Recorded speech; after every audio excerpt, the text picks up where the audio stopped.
আল্লাহ, আমার ভাই সাইদ ইবনে আব্দুর রহমান আপনার সাথে যুদ্ধের মাঝে যুদ্ধ করতে গেছে। আমি শয়তানের ওয়াসওয়াসায় পড়ে আমি তার স্ত্রীর দিকে তাকিয়েছি, গোনার দৃষ্টি দিয়েছি। ইয়া রাসূলুল্লাহ, এখন বলুন আমার কোন তওবার দরজা আছে কিনা? আল্লাহ আমার তওবা কবুল করবে কিনা, আমাকে পরিত্রাণ দেবে কিনা? আল্লাহ নবীজি কোনো কথা বললেন না, শুধু মুখটা মনিল করে মুখটা ঘোরায় নিলেন। হযরত সালাম আনসারী বুঝতে পারলেন আমার কোনো আর জায়গা নাই। আল্লাহ নবী স্বয়ং যখন রিক্ত হস্তে ফিরিয়ে দিল, আমার কাছ থেকে মুখ ঘুরিয়ে নিল, আর বুঝতে বাকি নাই পৃথিবীর কোথাও কোনো আশ্রয় আমার নাই। সালাম আনসারী ডুকরে কাঁদতে কাঁদতে পিছন ফিরে চলে গেল। কাঁদতে কাঁদতে যখন চলে গেল, আল্লাহ তাআলা ডাক দিলেন নবীজিকে, ইয়া হাবিবি বিসমিল্লাহির রাহমানির রাহিম ইয়া আইয়ুহাল্লাযীনা আমানুত্তাকুল্লাহা হাক্কা তুকাতিহি ওয়া লা তামুতুন্না ইল্লা ওয়া আনতুম মুসলিমুন ইলা আখির আয়াত। ওয়া ক্বালা তাআলা ইন্নাল্লাহা ওয়া মালাইকাতাহু ইউসাল্লুনা আলান নবী ইয়া আইয়ুহাল্লাযীনা আমানু সাল্লু আলাইহি ওয়া সাল্লিমু তাসলিমা। আল্লাহুম্মা সাল্লি আলা সাইয়্যিদিনা মাওলানা মুহাম্মাদ ওয়া আলা আলি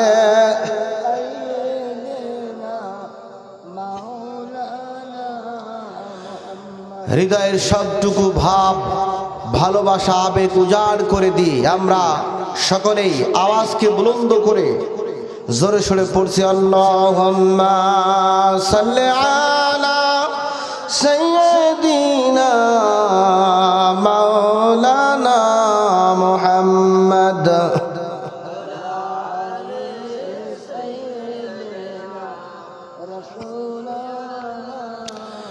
হৃদয়ে মুহাম্মাদ, চেতনায় মুহাম্মাদ, জীবনে মুহাম্মাদ, মরণে মুহাম্মাদ।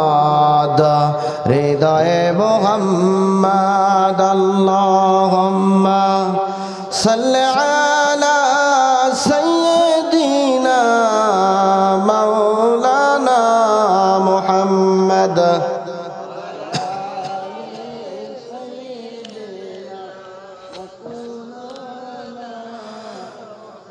কত ব্যথা কত ভাবে সয়েছ যে তুমি, তোমারই খুনে লাল তায়েফের ভূমি।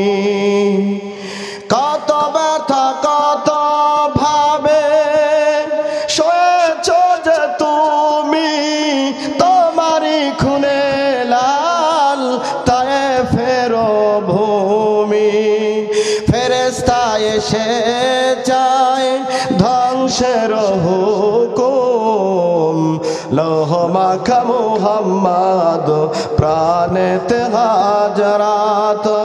ফেরেশতা এসে যায় ধ্বংসের হুকুম, লৌহ মাখা মুহাম্মদ প্রাণেতে হাজরাত। হে খোদা ক্ষমা করো এ তায়েফবাসী, ওরা তো বুঝেনি আমি যে মুহাম্মদ। আল্লাহুম্মা সাল্লি আলা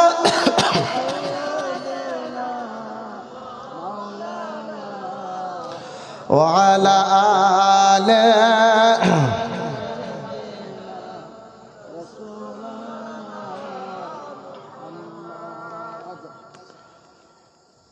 আলহামদুলিল্লাহ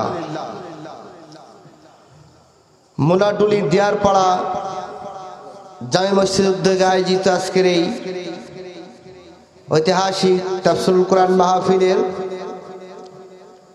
সুযোগ্য সম্মানিত জনাব সভাপতি মোহাম্মদ নুরুল ইসলাম মাস্টার সাহেব বারাকাল্লাহু ফি হায়াতিহি, আমরা পড়ছি আল্লাহুম্মা আমিন। আজকের এই মাহফিলের আমন্ত্রিত অতিথিবৃন্দ, আমার পূর্ব অত্যন্ত জ্ঞান গর্ভ আলোচনা পেশ করে আপনাদেরকে ধন্য করেছেন আমার বন্ধুবর, একান্ত কাছের মানুষ জনাব মুফতি মাওলানা মাসুদুর রহমান ফারুকী সাহেব বারাকাল্লাহু ফি হায়াতিহি, পড়ছি আল্লাহুম্মা আমিন। আজকের মাহফিলে যারা কষ্টকে স্বীকার করে আরামের ঘুমকে হারাম করে দিয়ে মাটির আসনে বসে আছেন আমার প্রাণপ্রিয় মুসল্লিন কিরাম, পর্দা অন্তর অবস্থানরত আমার প্রাণপ্রিয় মা ও বোনেরা, দেশ এবং জাতির উন্নয়নের চালিকা শক্তি আমার প্রাণপ্রিয় যুবক ভাইয়েরা, সকলের প্রতি আবার সশ্রদ্ধ সালাম পেশ করছি। আসসালামু আলাইকুম ওয়া রাহমাতুল্লাহি ওয়া বারাকাতুহু। আমরা সর্বপ্রথম সে মহান মুনিব আল্লাহ সুবহানাহু ওয়া তাআলার দরবারে শুকরগুজার হচ্ছি, যে মহান আল্লাহ সুবহানাহু ওয়া তাআলা সকল প্রকার চড়াই উতরাইকে মারিয়ে সকল প্রকার কর্মব্যস্ততাকে পিছনে ফেলে যে আল্লাহ তাআলা আমাদেরকে আজকের এই রওদাতুল মিনাল জান্নাহ, এই জান্নাতের বাগানে আমাদেরকে আসার এবং বসার সুযোগ করে দিলেন। আমরা সে মহান মুনিব আল্লাহ সুবহানাহু ওয়া তাআলার দরবারে শুকরগুজার হচ্ছি। সকলে জবান খুলে পড়ছে আলহামদুলিল্লাহ।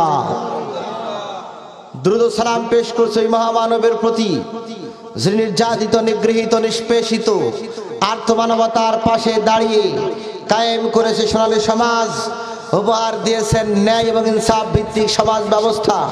মানবতার বন্ধু, রহমতের সিন্ধু, দুলালে আমেনা শাহে মদিনা জনাবে মুহাম্মদুর রাসূলুল্লাহ, পড়ছি সাল্লাল্লাহু আলাইহি ওয়াসাল্লামের প্রতি। সম্মানিত হাজিরিন, আমরা এখানে আসছি কোরআন থেকে কথা শোনার জন্য। আমরা কোরআন থেকে আমরা আমাদের জীবনের দিক নির্দেশনামূলক কিছু কথা এখান থেকে শুনবো এবং সেই আলোকে আমরা আমাদের জীবনকে সাজানোর চেষ্টা করব। আল্লাহ তাআলা যেন আমাদের এখান থেকে কোরআন থেকে কিছু গ্রহণ করার নেওয়ার মতো সুযোগ করে দেন, সকলে বলে আল্লাহুম্মা আমিন।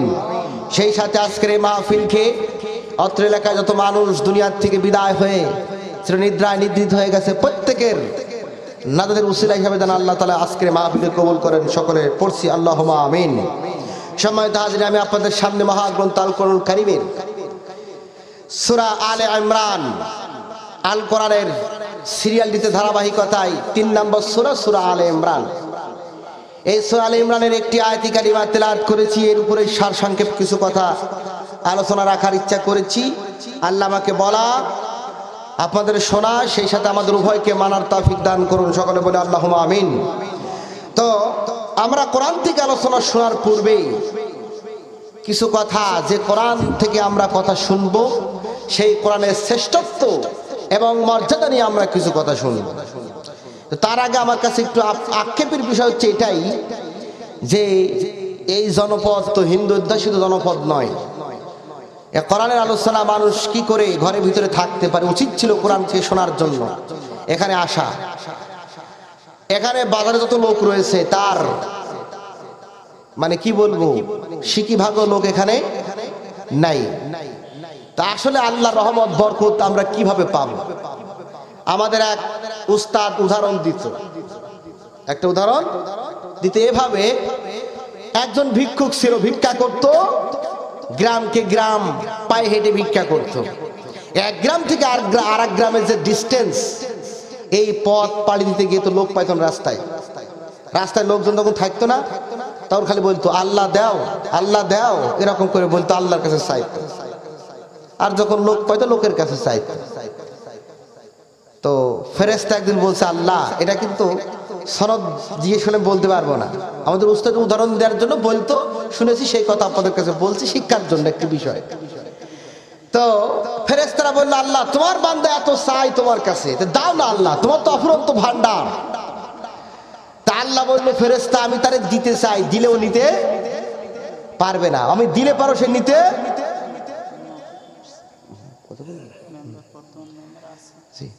তো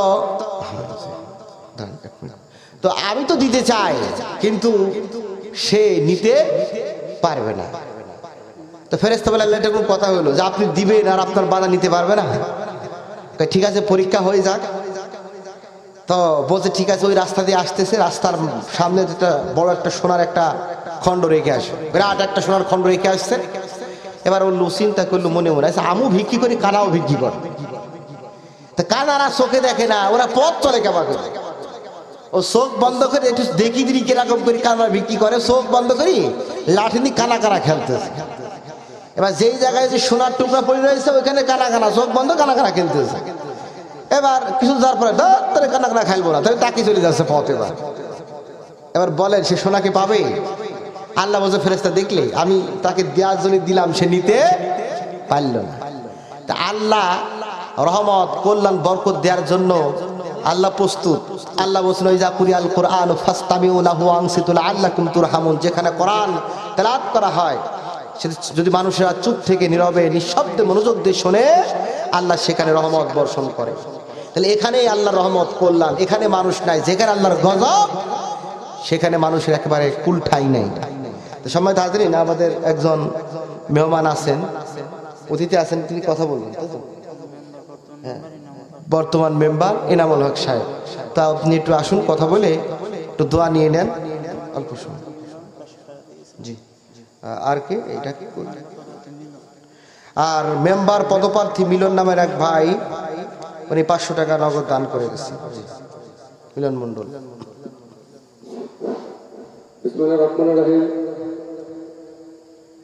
জোর পড়া কর্তৃক কোরআনের মাহফিল মহাতি অনুষ্ঠানের সম্মানিত সভাপতি, উপস্থিত বিভিন্ন এলাকা থেকে আগত আমাদের মনির ভাই, আমার সভাপতি ও ছোট ভাইরা, এবং বিভিন্ন এলাকা থেকে আমার মা, বোন, খালা, ফুবু, সবার প্রতি রইল আমার সালাম, আসসালামু আলাইকুম।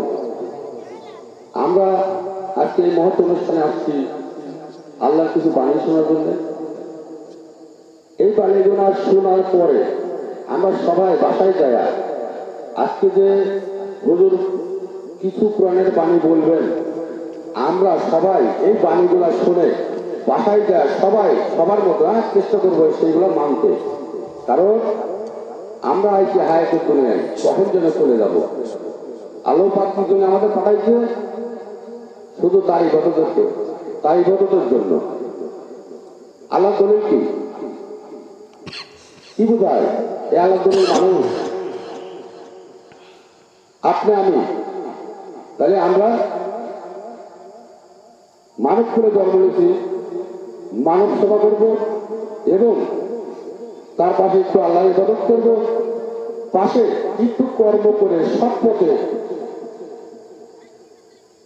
খেয়ে দিয়ে যেন বা সৎ পথে চলে যেন আল্লাহ আমাদের এই পৃথিবী থেকে বিদায় করে। যাই হোক, এটা কথা বলার জায়গা না। আপনার সবাই আল্লাহ রাসূল ভক্ত লোক, আমরা সবাই নামাজ কালাম পড়ি, আমরা সবাই মানব কুলে জন্ম নিয়েছি, শ্রেষ্ঠ জীব। এই মানুষের সেবা করে যেন আমরা করতে পারি। কোনো মানুষের হক, কোনো মানুষের সাথে মিথ্যা, কোনো মানুষের সাথে চিটারি আল্লাহ পাক যেন আমাকে না করায়। যদি কোনো মানুষের সাথে মিথ্যা করা লাগে, যেন আল্লাহ তাআলা এই পৃথিবী থেকে আমাকে নেয়, এরাই আপনার কাছে চাওয়া। যাই হোক, সবার সুস্বাস্থ্য কামনা করে আমি কথা এখানে শেষ করলাম। সবাই ভালো থাকেন, সুন্দর থাকেন। আমরা মুসলমান, আল্লাহর রাসূলের ইবাদতের জন্য আমরা ব্যস্ত থাকতে পারি, এর জন্য সবাই আমার জন্য একটু দোয়া করবেন। আরেকটি কথা, আপনারা ভোট দিয়ে আমাকে মেম্বার বানিয়েছিলেন, এরপরে যদি কেউ বলতে পারেন আমার সাথে মিথ্যা চিটারি পলিসি এই মেম্বার করেছে, তাহলে আমাকে ভোট দিবেন না। আর যদি আপনাদের কাছে এটাই প্রমাণ হয় মিথ্যা আত্মীয় এই পলিসি আর গরিবের হক কিনা আমরা খাই না, তাহলে দয়া করে আমাকে একটা করে ভোট দেবেন, এই আশা ব্যক্ত করে আমার সংক্ষিপ্ত কথা আমি শেষ করলাম। আসসালামু আলাইকুম।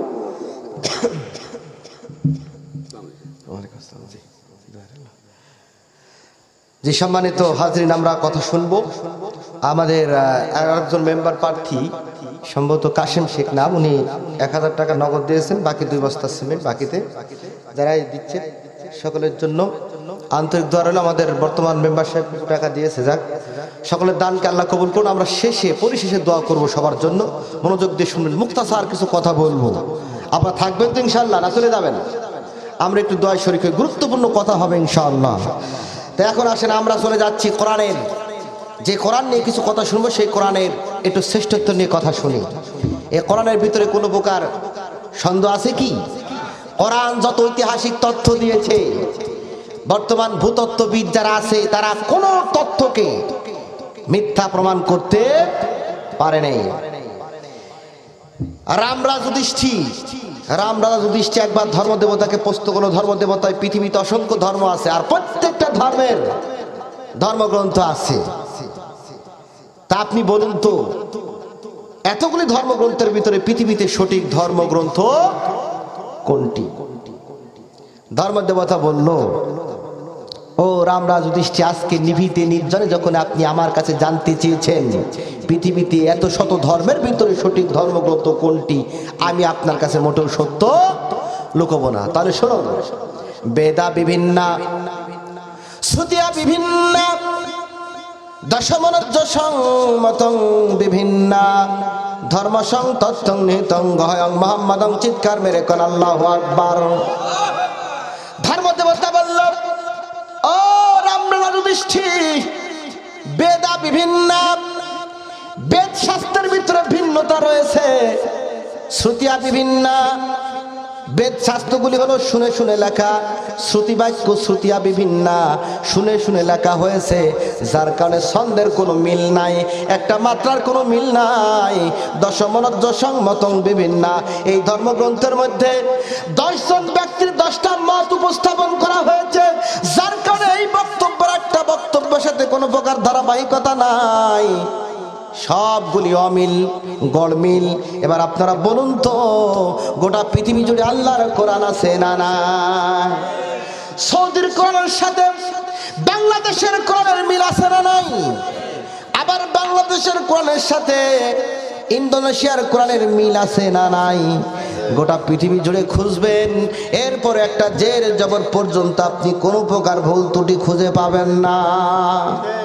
কিন্তু হিন্দু ধর্মে যে ধর্মগ্রন্থ আছে, বরুণ পুরাণ, নরসিংহ পুরাণ, মৎস্য পুরাণ, স্কন্দ পুরাণ, বরাহ পুরাণ, বায়ু পুরাণ, দেব পুরাণ, শিব পুরাণ, কুর্ম পুরাণ, কুর্ম বৈবত্য পুরাণ, ধর্ম পুরাণ, গৌড় পুরাণ, মহাভারত, 10 অবতার, কৃষ্ণ যজুর্বেদ, শল্ক যজুর্বেদ, অথর্ববেদ, ঋগ্বেদ, সামবেদ, স্থাপত্য বেদ, বিনা পরিষদ, শ্রীমত ভগত পুরাণাম, কল্কি পুরাণাম, ভবিষ্য পুরাণাম, এমনি করে হিন্দু ধর্মের যত ধর্মগ্রন্থ আছে, একটার সাথে আর একটার কোনো প্রকার মিল নাই। কেন মিল নাই? শ্রুতিয়া বিভিন্ন, এই ধর্মগ্রন্থগুলি লেখা হয়েছে শুনে শুনে, দশমনজ্জ সংমতং বিভিন্ন, এই ধর্মগ্রন্থের 10 জন ব্যক্তির 10টা মত উল্লেখ করা হয়েছে। সুতরাং ধর্মসং তথ্যং নিহিতং, যদি ও রামরাজ যুধিষ্ঠির, যদি আপনি ধর্মের নিগুড় তত্ত্ব পেতে চান, সঠিক ধর্মের সন্ধান পেতে চান, গুহায়াম মুহাম্মাদান, তবে আপনি গুহাওয়ালা মুহাম্মাদের কাছে চলে যান, চিৎকার মেরে কোন সুবহানাল্লাহ। হিন্দু ধর্মের ছোট্ট একটি ধর্মগ্রন্থ বেদ শাস্ত্র, এই বেদ শাস্ত্রের ভিতরে কি করলেন? নবীকে বলেন গুহায়াম মুহাম্মাদান, গুহাওয়ালা মুহাম্মদ বললেন, কারণ আল্লাহর পক্ষ থেকে কিতাব আনার জন্য নবী করিম সাল্লাল্লাহু আলাইহি ওয়াসাল্লাম হেরার গুহায় 3 মতান্তরে 5 বছর ধ্যানমগ্ন থাকার পরেই আল্লাহ সুবহানাহু ওয়া তাআলা তার হাবিবের প্রতি এই মহাগ্রন্থ আল কোরআনুল কারীম নাজিল করেছেন, বলি সুবহানাল্লাহ। এই হলো সেই নির্ভেজাল কিতাব। এখানেই শুধু শেষ নয়, নবী করিম সাল্লাল্লাহু আলাইহি ওয়াসাল্লাম বলেছেন, ইয়াশফাউ ইয়াউমাল কিয়ামাতি ইনদাল্লাহি সালাসা, কিয়ামতের দিন 3 শ্রেণীর লোক আল্লাহর কাছে সুপারিশ করবে। কয় শ্রেণীর লোক? জবান করে বলুন, কয় শ্রেণীর লোক? 1 নম্বরে আল আম্বিয়া, যুগে যুগে আল্লাহ যত আম্বিয়া কেরাম আলাইহিস সালাম পাঠিয়েছেন, এই আম্বিয়াগণ মানুষের জন্য সুপারিশ করবে, বলি সুবহানাল্লাহ। উম্মাতুল উলামা, উম্মতের মধ্যে যারা হাক্কানি আলেম, ন্যায়পন্থী আলেম, এই আলেমগুলি কিয়ামতের দিন আল্লাহর কাছে সুপারিশ করবেন। এই আলেমগণ কি করবেন? আল্লাহর কাছে সুপারিশ করবেন। অথচ এই আলেমদেরকে আমরা দেখতে পারি না, পিটাই পিটাই জেলে পাঠায়। আজকে আলেমরা, নিরপরাধ আলেমরা বছর পর বছর কারাগারের মধ্যে আছে। অথচ আমার দেশে চোর, বদমাইশ, ডাকাত, মাদকাসক্তরা জেলখানে ঢুকতেছে শ্বশুর বাড়ির মতো, বের হচ্ছে বিজয় উল্লাস করে। কথা বলেন ঠিক কিনা? এই হইল আমার দেশ। আজকে আমির হামজা ঢুকলো, আমার ভাই, তার কোনো খোঁজ নেই। মুফতি কাজী ইব্রাহিম সাহেব জেলের ভিতরে, কোনো অপরাধ নেই। দেশের তো বোধ দেখা আছে জেলখানার ভিতরে। কত আলেম, বাঘা বাঘা আলেম, এখন সব ভিতরে। আমরা তো সুলুপুটকে, আমরা থাকাই, বাইরে থাকাই কি আর না থাকাই কি। সম্মানিত হাজরিন, এই আলেমগণ কিয়ামতের দিন সুপারিশ করবে। ওমর ইবনে আব্দুল আজিজ একটা কথা বলতেন, কুন আলেমান, তোমরা আলেম হও। আলেম হতে পারে নাই, আও মুতাআল্লিমান, আলেমদের কাছ থেকে শিক্ষা গ্রহণ করো। যদি আলেমদের কাছ থেকে শিক্ষা গ্রহণ করতে ব্যর্থ হও, তা না পারো, আও মুস্তামিআন, তবে আলেমদের সাথে চলাফেরা করো, লেনদেন করো, আত্মীয়তা করো।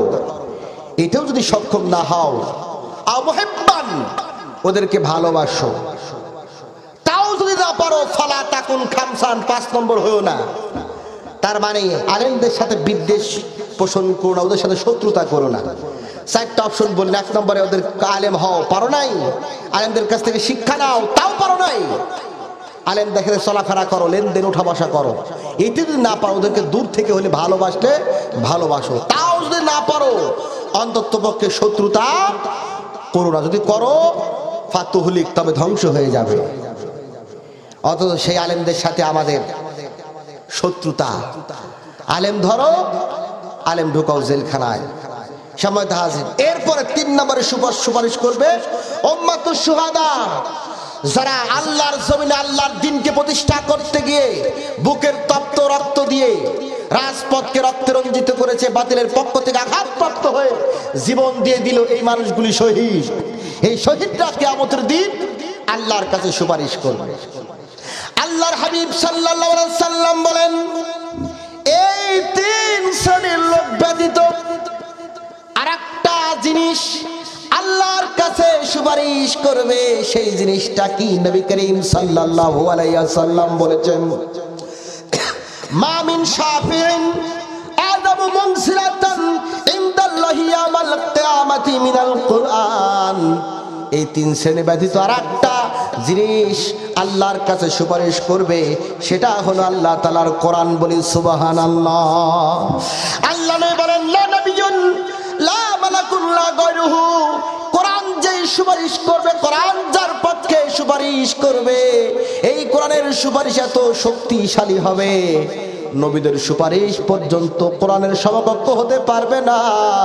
ফেরেশতার সুপারিশ কোরআনের সুপারিশের সমকক্ষ হবে না। এমনকি পৃথিবীর কোনো কিছুর সুপারিশ কোরআনের সুপারিশের মতো শক্তিশালী, পাওয়ারফুল আর কোনো কিছু সুপারিশ হবে না। চিৎকার মেরে কোন সুবহানাল্লাহ। সুতরাং ও মুসলমান, যদি কোরআন, আমার কোরআনের সুপারিশ পেতে হয়, কোরআনের সঙ্গে আমাদের সম্পর্ক থাকবে, হৃদয়ের সম্পর্ক, কোরআনের সঙ্গে আমাদের সম্পর্ক থাকবে, বাঁচা মরার সম্পর্ক। আজ কোরআনকে নিয়ে লাঞ্ছিত করা হয়, আজকে কোরআনের বিরুদ্ধে কথা বলে 1 শ্রেণীর মুসলমান মায়ের গর্ভে জন্ম নেওয়া সন্তান। কথা বলেন ঠিক কিনা? আজকে বাংলাদেশে মুসলমান মায়ের গর্ভে জন্ম নেওয়া সন্তানই কোরআনের বিরুদ্ধে কথা বলে। সম্মানিত হাজরিন, আমরা সেই মহাগ্রন্থ আল কোরআনুল কারীম থেকে কথা শুনবো। আসুন আমরা কোরআন থেকে কথা শুনি। আমি আপনাদের সামনে সূরা আলে ইমরানের 102 নম্বর আয়াতে কারিমা তেলাওয়াত করেছি। গভীর মনোযোগ দিয়ে শুনবেন, তত্ত্বভিত্তিক কিছু কথা হবে। 102 নম্বর আয়াতে কারিমা আপনাদের সামনে তেলাওয়াত করেছি।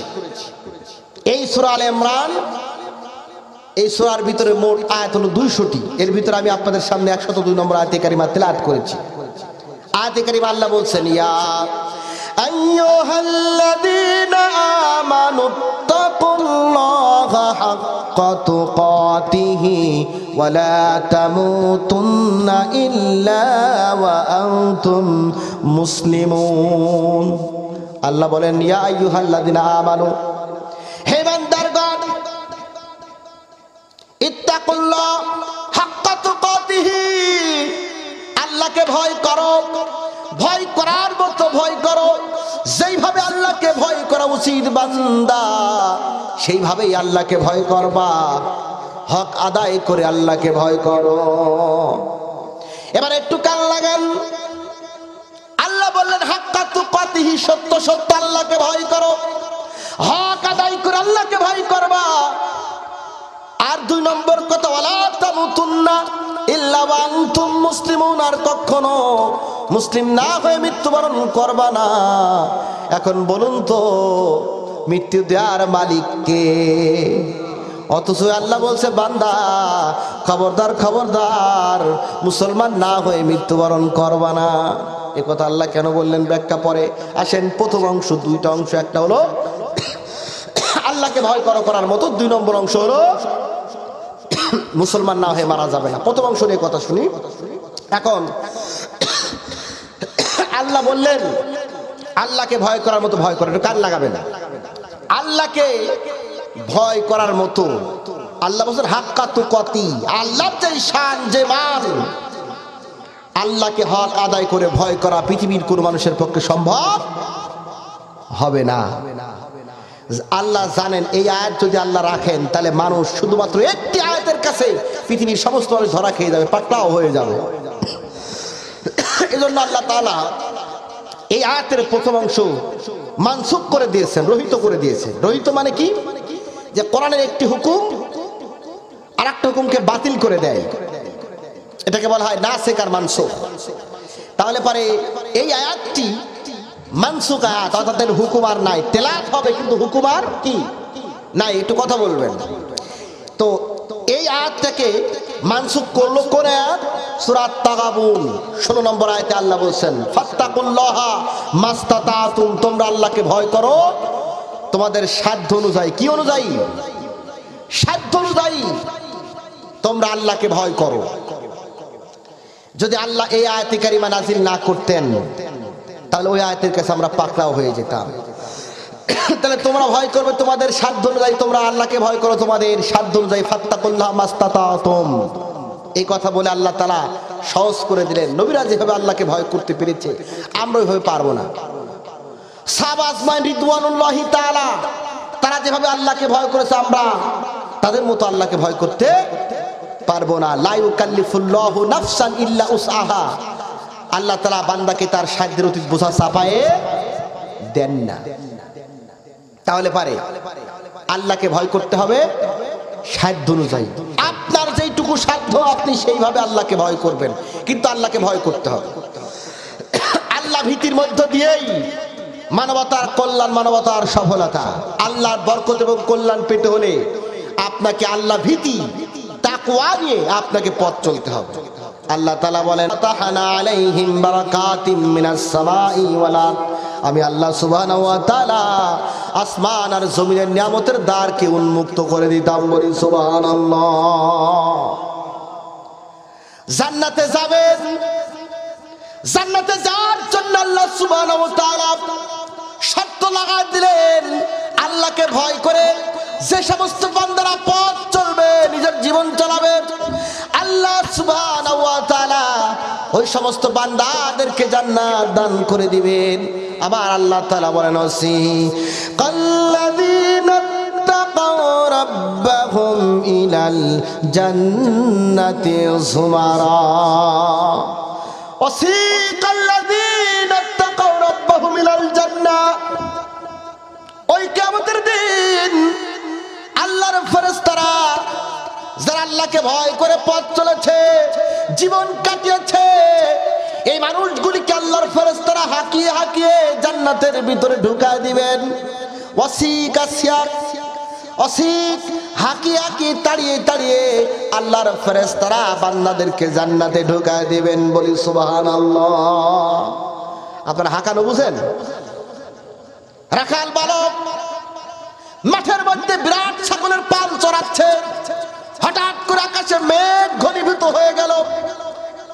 এবার রাখাল বালক ছাগলের বিরাট পালকে হাঁকিয়ে হাঁকিয়ে বাড়ির দিকে নেয় যাতে বৃষ্টিতে ভিজে না যায়। এবার ওই রাখাল বালক দৌড়াতে থাকে, যারে পায় তারে পিটায়, আর এই পিটুনি খেয়ে ছাগলগুলি যে যার মতো সামনের দিকে দৌড়ায়। এর নাম কি? হাকান। এর নাম হাকান। এখন আল্লাহ বলছেন, আল্লাহকে যারা ভয় করে পথ চলেছে, আল্লাহ সুবহানাহু ওয়া তাআলা এদেরকে হাঁকিয়ে হাঁকিয়ে জান্নাতের ভিতরে নেবেন। ওয়াসিক মানে হাঁকানো। এই হাঁকানো শব্দটা মোটেও সম্মানজনক না। আবার কাফেরদের ক্ষেত্রে আল্লাহ বলছেন, এটা সূরা জুমারের 73 নম্বর আয়াত, আল্লাহ 71 নম্বর আয়াতে আল্লাহ তাআলা বলেন, ওয়াসিকাল্লাযীনা কাফারু ইলা জাহান্নামা যুমারা। কাফেরদেরকে আল্লাহর ফেরেশতারা হাঁকিয়ে হাঁকিয়ে জাহান্নামের ভিতরে নেবেন। যুমারা দলে দলে আল্লাহ তাআলা হাঁকিয়ে এই কাফেরদেরকে হাঁকিয়ে হাঁকিয়ে জাহান্নামে নেবেন। তাহলে পরে যারা জান্নাতে যাবে এদেরকে আল্লাহ হাঁকিয়ে জান্নাতে ঢুকা দিবেন। আবার যারা কাফের, যারা জাহান্নামী, এদেরকে আল্লাহ সুবহানাহু ওয়া তাআলা হাঁকিয়ে হাঁকিয়ে তাড়িয়ে তাড়িয়ে জাহান্নামের ভিতরে ঢুকা দিবেন। এবার একটু খেয়াল করেন, শব্দ কিন্তু এক। ওয়াসিকাল্লাযীনা কাফারু ইলা জাহান্নামা যুমারা ওয়াসিকাল্লাযীনা তাকাউ রাব্বাহুম ইলাল জান্নাতি যুমারা। এখন খেয়াল করেন, শব্দ একই। জান্নাতীর ক্ষেত্রে যেই শব্দ আল্লাহ ব্যবহার করলেন, আবার জান্নাতীদের ক্ষেত্রে একই শব্দ আল্লাহ ব্যবহার করলেন। এখন ইজাফতের কারণে একই শব্দের অর্থ ভিন্ন ভিন্ন প্রকাশ করে। যেমন সালাত, সালাত শব্দ তরুণ নামাজ। এই সালাত শব্দ যখন আল্লাহর সাথে সম্পৃক্তের অর্থ কি হবে? নামাজ। যেমন আকিমুস সালাত ওয়া আতুজ যাকাত। আবার এই সালাত শব্দ যখন নবীর সাথে সম্পৃক্ত হবে এর অর্থ হবে দরুদ। এর অর্থ কি হবে বলেন? দরুদ। যেমন আল্লাহ তাআলা বলেন, ইয়া আইয়ুহাল্লাযিনা আমানু সাল্লু আলাইহি, হে বান্দারগণ তোমরা আমার নবীর প্রতি সালাত পড়ো। এখানে সালাত শব্দ হলো কি? দরুদ। এটা নবীর সাথে সম্পৃক্ত হয়ে গেছে। আবার যখন এই সালাত শব্দটি সাদ লাম ওয়া তা একই, যখন ফেরেশতার সাথে সম্পৃক্ত হবে এর অর্থ হবে রহমত। উলাইকা আলাইহিম সালাওয়াতুম মির রাব্বিহিম ওয়া রাহমা। তাহলে শব্দ ইজাফতগত কারণে একই শব্দ অর্থ ভিন্ন ভিন্ন প্রকাশ হয়। তাহলে আল্লাহ কাফেরদের ক্ষেত্রে বলেন অসিক, আবার জান্নাতি যারা এদের ক্ষেত্রে বলেন ওয়াসিকাল্লাযিনা কাফারু জাহান ওয়াসিকাল্লাযিনা তাকাউ রাব্বাহুম ইলাল জান্নাতি যুমারা। এখন এক নম্বর হাঁকানো তো বুঝলেন, রাখাল বালক দিয়ে উদাহরণ দিলাম। এটা একটা হাঁকানো, এটাও একটা কি হাঁকানো। আর একটা হাঁকানো হলো আপনার সাথে একজন ব্যক্তির খুব ভালো সম্পর্ক, সুসম্পর্ক, অনেক দিন দেখা নাই, হঠাৎ করে আপনার বাড়ির পাশে তার সাথে দেখা হয়ে গেছে। আরে দোস্ত তুমি এখানে?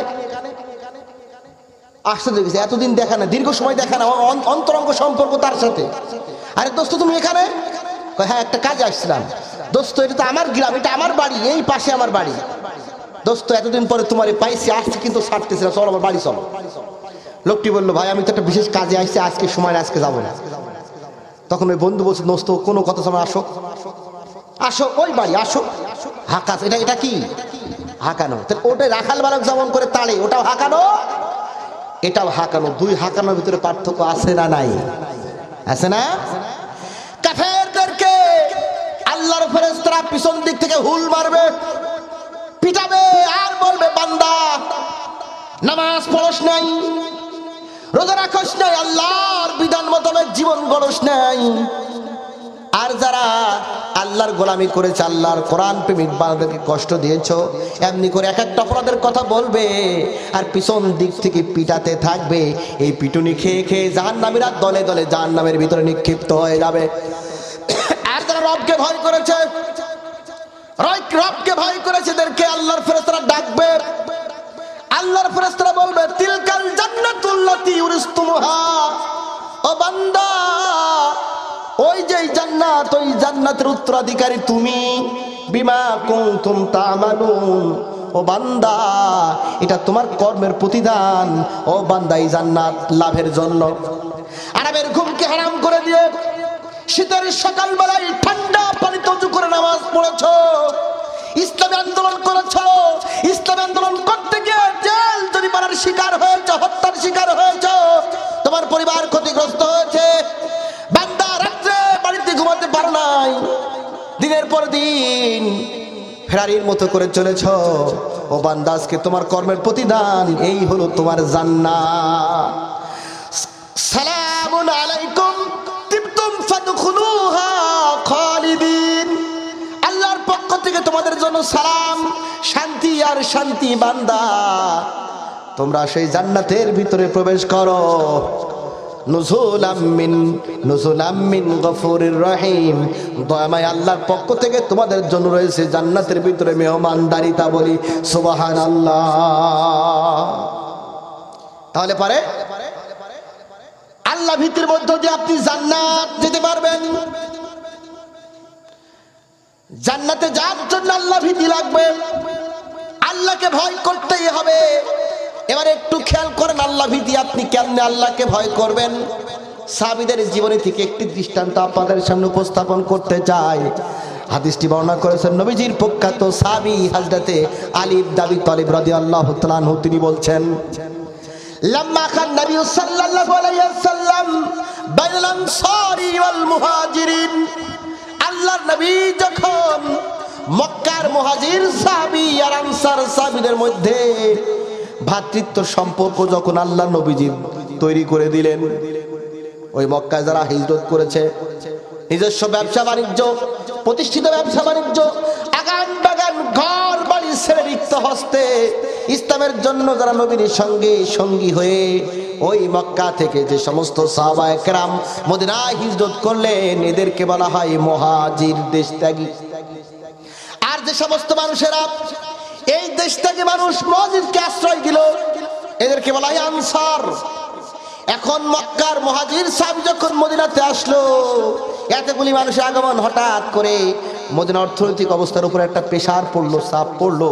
এজন্য নবীজি একজনের সাথে আরেকজনের ভাইয়ের সম্পর্ক তৈরি করে দিলেন।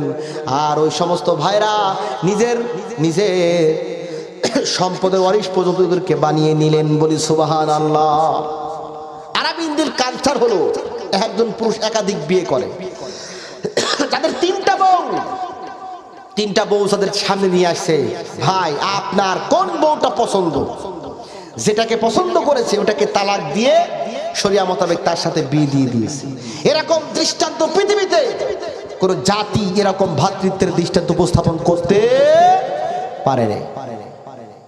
এখন আলী ইবনে আবি তালিব বলছেন, যখন নবী করিম সাল্লাল্লাহু আলাইহি ওয়াসাল্লাম ভ্রাতৃত্বের সম্পর্ক করলেন, আখা বাইনা সাইদ ইবনে আব্দুর রহমান ওয়া সালাবা আনসারী রাদিয়াল্লাহু তাআলা আনহু। সাইদ ইবনে আব্দুর রহমান এবং সালাবা আনসারীর মধ্যে আল্লাহ নবীজি ভ্রাতৃত্বের সম্পর্ক তৈরি করে দিলেন। একজন মক্কার মুহাজির, একজন মদিনার আনসার সাহাবী। এই ভ্রাতৃত্বের সম্পর্ক তৈরি করে দেওয়ার অনেক দিন পরে তাবুক যুদ্ধের ডাক আসলো। তাবুক যুদ্ধ, পৃথিবীর পরাশক্তিধর রাষ্ট্র রোম, তাদের বিরুদ্ধে যুদ্ধ হবে। নবী করিম সাল্লাল্লাহু আলাইহি ওয়াসাল্লাম যুদ্ধের ডাক দিলেন, সব সাহাবী তার ডাকে সাড়া দিল।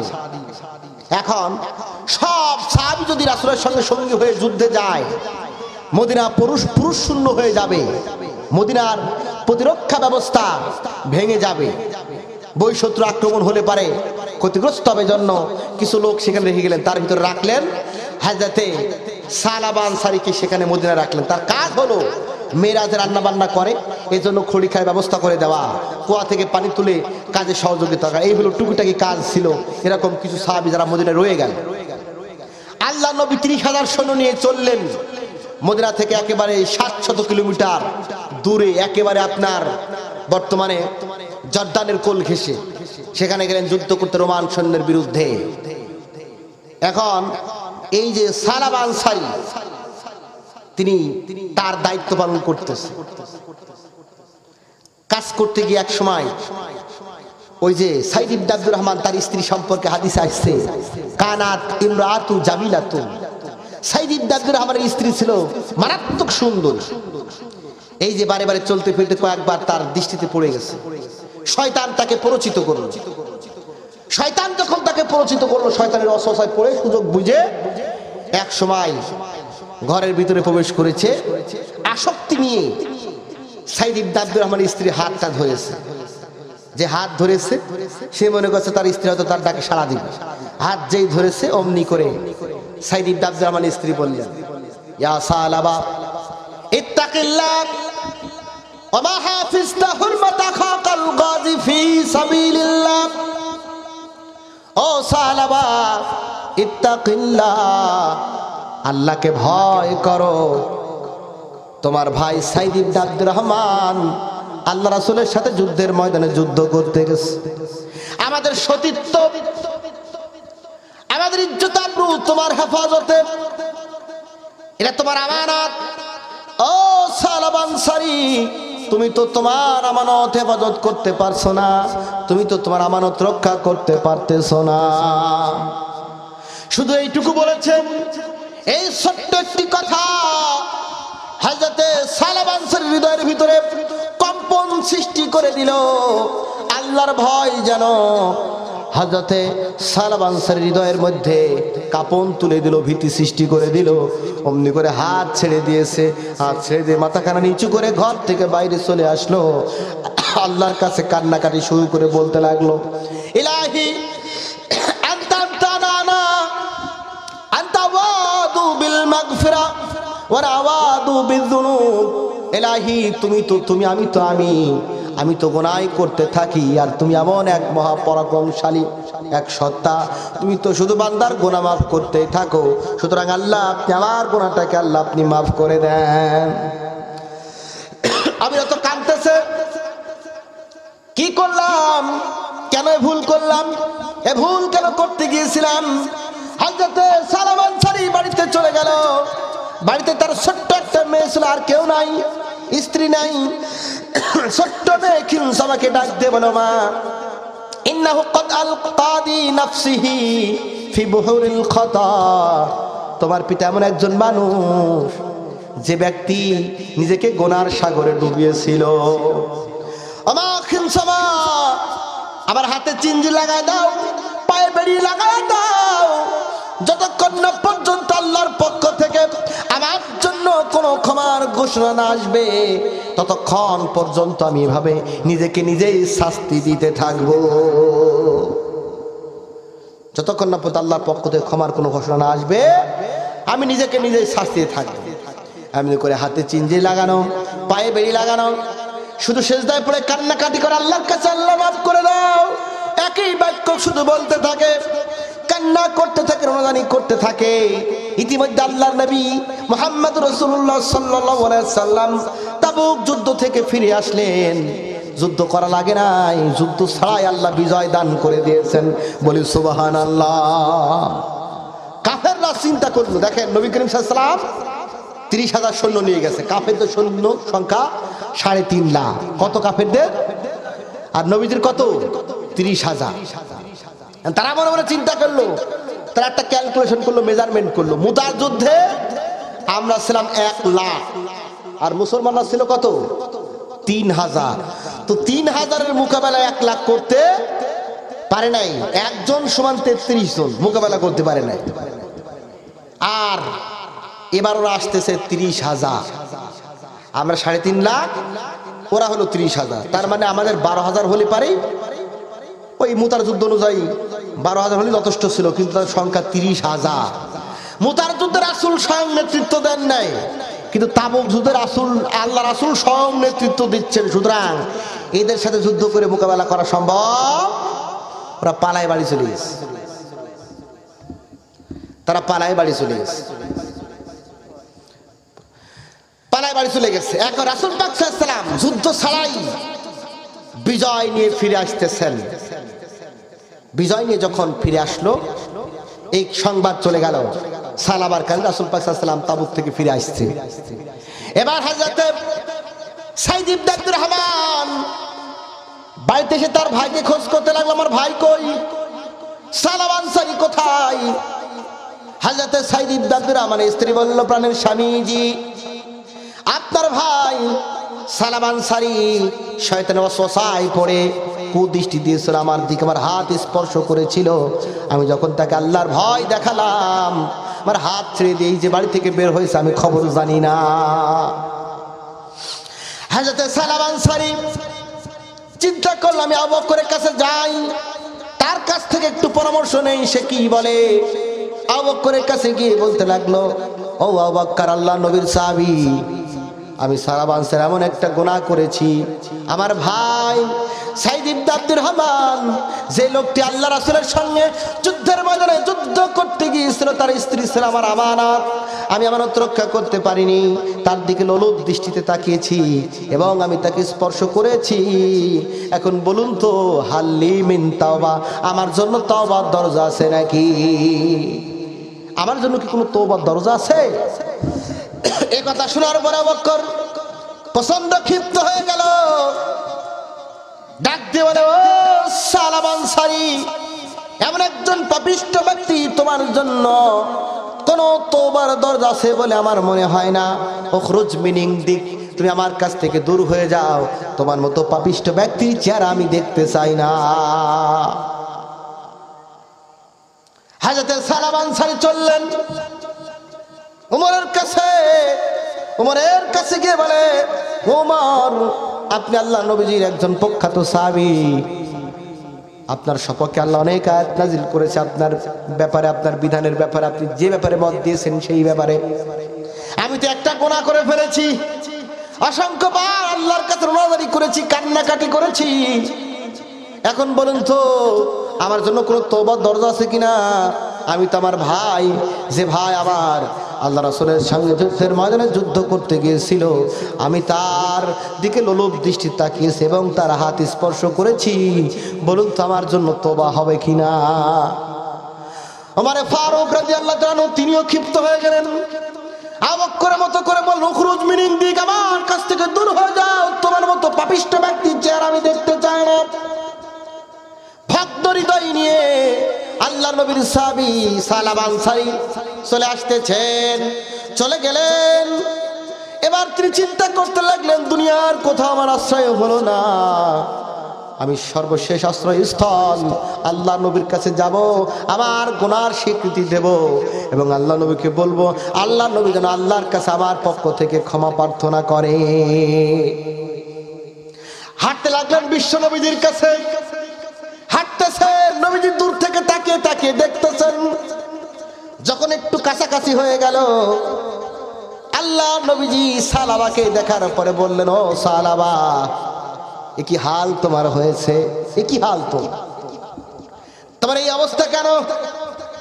তুমি তোমাকে জাহান্নামীদের কথা মনে করে দিলে। হযরত সালাম, ইয়া রাসূলুল্লাহ, আমি একটা গুনাহ করেছি, যেই গুনাহ থেকে বাঁচার জন্য, গুনাহ থেকে পরিত্রাণ পাওয়ার জন্য অবিরত কাঁদতেছি, দিনরাত এক করে কাঁদতেছি, আমি তওবা করতেছি। ও নবীজি, আপনার কাছে এসেছি, আল্লাহ আমার এই তওবা কবুল করবে কিনা, আমাকে মাফ করবে কিনা। বলে, কি পাপ করেছো, কি গুনাহ করেছো? হযরত সালাম আনসারী বলে, ইয়া রাসূলুল্লাহ, আমার ভাই সাইদ ইবনে আব্দুর রহমান আপনার সাথে যুদ্ধের ময়দানে যুদ্ধ করতে গিয়েছিল, আমি শয়তানের ওয়াসওয়াসায় পড়ে আমি তার স্ত্রীর দিকে তাকিয়েছি, গুনার দৃষ্টি দিয়েছি।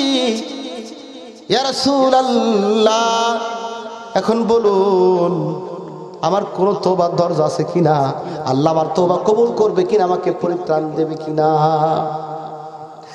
আল্লাহ নবীজি কোনো কথা বললেন না, শুধু মুখটা মনিল করে মুখটা ঘোরায় নিলেন। হযরত সালাম আনসারী বুঝতে পারলেন আমার কোনো আর জায়গা নাই। আল্লাহ নবী স্বয়ং যখন আমাকে রিক্ত হস্তে ফিরিয়ে দিল, আমার কাছ থেকে মুখ ঘুরিয়ে নিল, আর বুঝতে বাকি নাই পৃথিবীর কোথাও কোনো আশ্রয় আমার নাই। সালাম আনসারী ডুকরে কাঁদতে কাঁদতে পিছন ফিরে চলে গেল। কাঁদতে কাঁদতে যখন চলে গেল, আল্লাহ তাআলা ডাক দিলেন নবীজিকে, ইয়া হাবিবি আনতা খলাকতাল খালক আওয়ানা, ও নবীজি, আপনি সৃষ্টি করেছেন নাকি আমি সৃষ্টি করেছি আমার বান্দাদেরকে? আল্লাহ নবী বললেন, ক্বালা নাম আনতা খালাকতাল খালক, আপনি তো সব কিছু সৃষ্টি করেছেন। আল্লাহ তাআলা বললেন, তাহলে কেন আপনি আমার বান্দাকে নিরাশ করে ফিরিয়ে দিলেন? ও নবীজি, বাশির আব্দি বিমা গফারতু লাহু, আমার পক্ষ থেকে আপনার ওই উম্মতকে সালাবার জন্য ক্ষমার ঘোষণা করে দিলাম। আপনি তাকে ক্ষমা করে দেন, এই ক্ষমার ঘোষণা আপনি তাকে শোনায়া দেন। আল্লাহ নবীজি সাহাবীদের দিকে মুখ ঘুরালেন আর বললেন, ও আমার সাহাবীরা, তোমাদের মধ্যে এমন কে আছে মাইয়াতি বি সালাবা, এই সালাবাকে আমার কাছে এনে দিতে পারে? আবু বকর ওমর দুইজন দাঁড়িয়ে গেলেন। আল্লাহ নবীজি বললেন, কুম ইজলিস ইজলিস ইয়া আবু বকর ওমর, আবু বকর ওমর তোমরা দুইজন বসে যাও। কুম সালমান ও আলী, সালমান ফারসি ও আলী তোমরা দুইজন দাঁড়িয়ে যাও, দ্রুত করে আমার কাছে সালাবা আনসারীকে এনে দাও। আলী ইবনে আবি তালিব আর সালমান ফারসি রাদিয়াল্লাহু তাআলা আনহু দুইজন সাহাবী খুঁজতে লাগলেন, খুঁজতে বের হয়ে গেলেন। সালাবা আনসারীকে খুঁজতে লাগলেন, কোথাও খুঁজে পায় না, কোথায় গেল কোথায় গেল। একজন রাখাল বালকের সঙ্গে সাক্ষাৎ হয়ে গেল।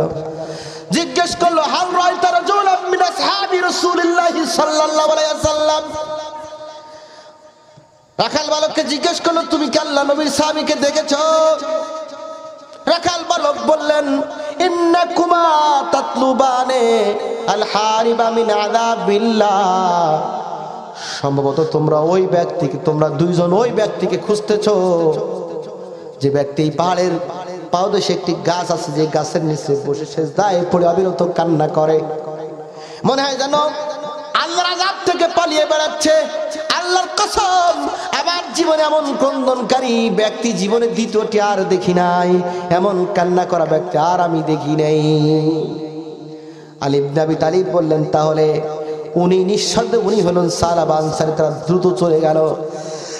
লক্ষ্য করে দেখলো একটি গাছ, গাছের নিচে হাতে সেই বেড়ি লাগানো, পায়ে হাতে চিনজি লাগানো, পায়ে বেড়ি লাগানো, ওই একই শব্দ বলে বলে বারবার আল্লাহর কাছে ক্ষমা প্রার্থনা করছে, ইলাহি আনতা আনতানা আনতা ওয়াদু বিল মাগফিরা ওয়া নাদু বিযুনুব। ও আল্লাহ, তুমি তো তুমি, আমি তো আমি। আল্লাহ, তুমি আমার এক সমান সত্তা, তুমি তো ক্ষমা করেই থাকো, করতেই থাকো। অগণিত বান্দার গুনাহ ক্ষমা করো, আর আমি এমন এক গোলাম, আমি তো গুনাহ করতেই থাকি। সুতরাং আল্লাহ, দয়া করে আমার গুনাহকে তুমি মাফ করে দাও। অবিরত কাঁদতেছে। আলী ইবনে আবি তালিব দ্রুত চলে গেলেন। হাতে সালমান তার ডান হাত ধরলেন, ডান বাহু।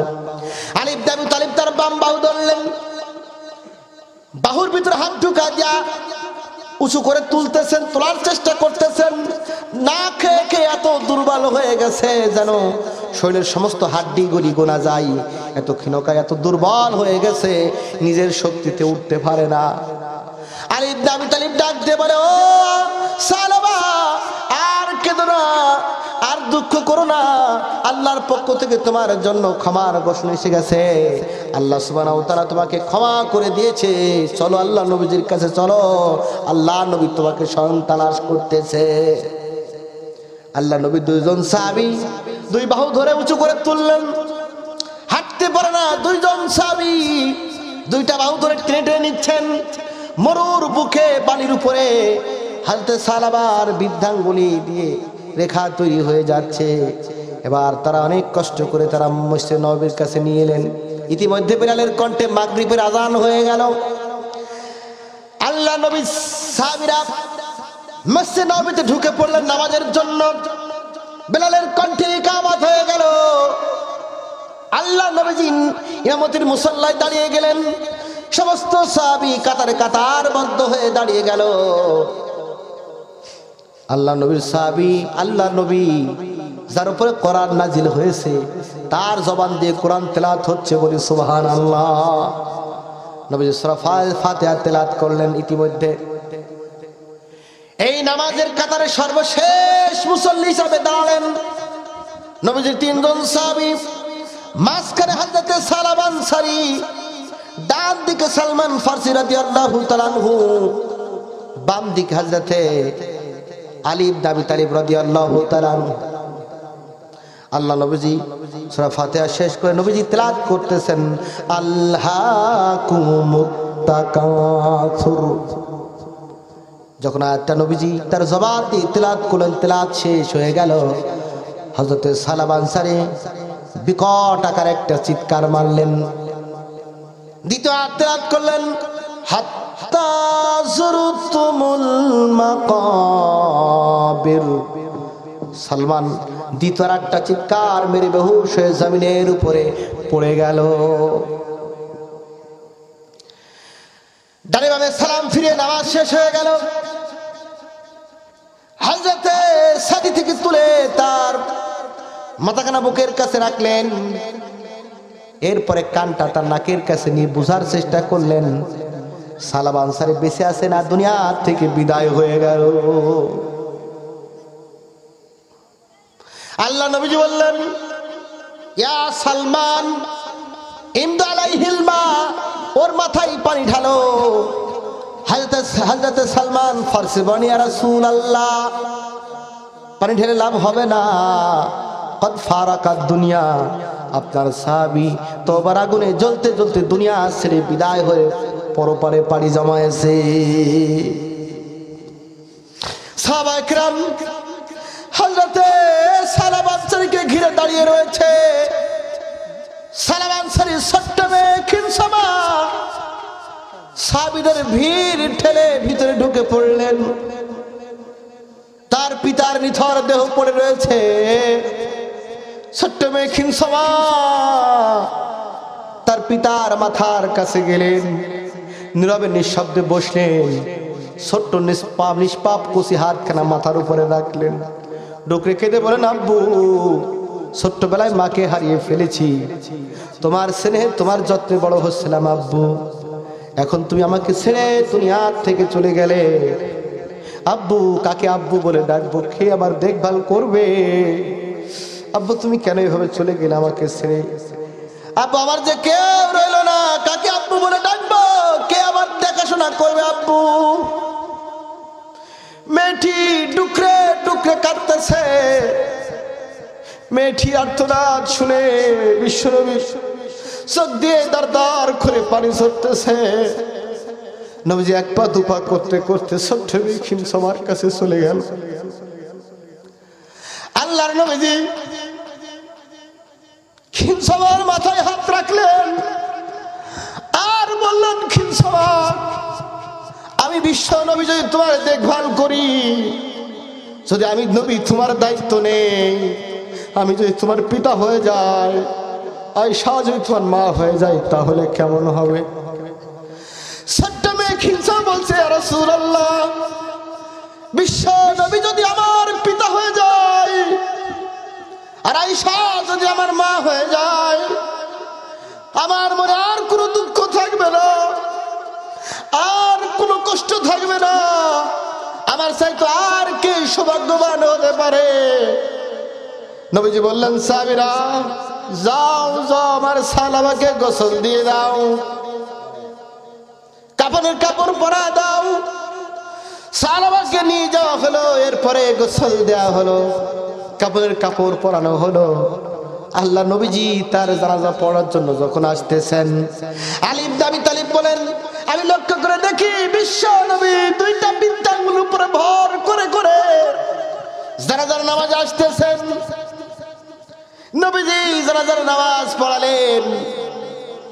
নামাজ পড়ানোর পরে খাটোয়াই করে তার লাশ নেওয়া হলো। লাশটা যখন কবরের ভিতরে রেখে দিল, দাফন কাফন শেষ হয়ে গেল, আল্লাহ নবীজি সালাবার কবরের পাশে দাঁড়িয়ে আল্লাহর দরবারে দোকানে হাত তুলে তার জন্য দোয়া করতে লাগলো।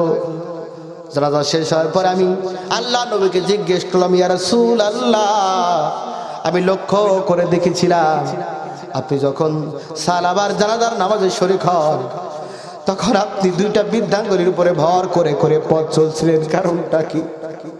আল্লাহ নবী বলে, ও আলী, এই সালাবার তওবাকে আল্লাহ এমন ভাবে কবুল করে নিয়েছে, আল্লাহ সুবহানাহু ওয়া তাআলা আসমানের সমস্ত দরজাগুলিকে খুলে দিয়েছিল, যার কারণে এত অধিক সংখ্যক ফেরেশতারা তার জানাজায় শরীক হয়েছিল। মদিনায় এত ফেরেশতা আগমন করেছিল, আমি রাসূল আমার পা সোজা করে রাখবো এই জায়গাটুকু পাচ্ছিলাম না, যার কারণে দুইটা বৃদ্ধাঙ্গুলির উপরে ভর করে করে পথ চলছিলাম। চিৎকার মেরে কোন সুবহানাল্লাহ। এর নাম হলো আল্লাহর ভয়। অসংখ্য গুনাহ আমরা জীবনে করি, কোনো অনুতাপ নাই, কোনো তওবা নাই। গোনা আমাদেরকে কাঁদায় না, গোনা করার পর অনুতপ্ত হই না, বরং গোনা নিয়ে আমরা গর্ববোধ করি। যদি সত্যিকার অর্থে আল্লাহর ভয় থাকতো ওই সালাবার মতো অস্থির হয়ে যেতাম। যদি তাকওয়া নিয়ে পথ চলতে পারেন আপনার দ্বারা কোনো গুনাহ হবে না।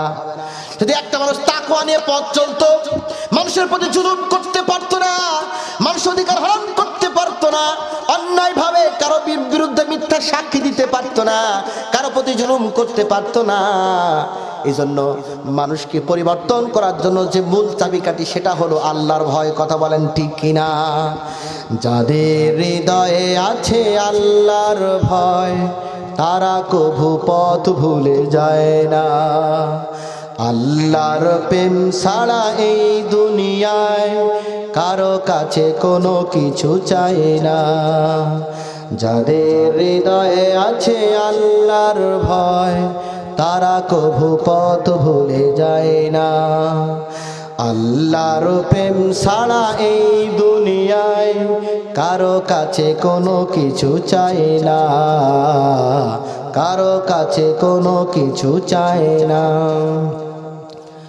রাতের আধারে যারা সিজদাতে রায় দু চোখের অশ্রুতে নদী যেন বয়। রাতের আধারে যারা সিজদাতে রায় দু চোখের অশ্রুতে নদী যেন বয়। ছলনার হাত সানি যত আসুক, ছলনার হাত সানি যত আসুক, পিছনে ফিরেও তাকাই না। যাদের হৃদয়ে আছে আল্লাহর ভয় তারা কভু পথ ভুলে যায় না। আল্লাহর প্রেম ছাড়া এই দুনিয়ায় কারো কাছে কোনো কিছু চায় না, কারো কাছে কোনো কিছু চায় না। দিন কায়েমের পথে যারা বিচর তারা হলো আল্লাহর প্রিয়জন। বাতিলের কাছে যারা হার মানে না সংগ্রাম করে যায় আমরণ। হেরার আলোতে যার হৃদয় রঙিন হাতে আল কোরআনের দীপ্ত সঙ্গীন। হেরার আলোতে যার হৃদয় রঙিন হাতে আল কোরআনের দীপ্ত সঙ্গীন। সত্যের পথে যারা নিবেদিত প্রাণ, সত্যের পথে যারা নিবেদিত প্রাণ, শত্রুকে কভু ভয় পায় না। যাদের হৃদয়ে আছে আল্লাহর ভয় তারা কভু পথ ভুলে যায়।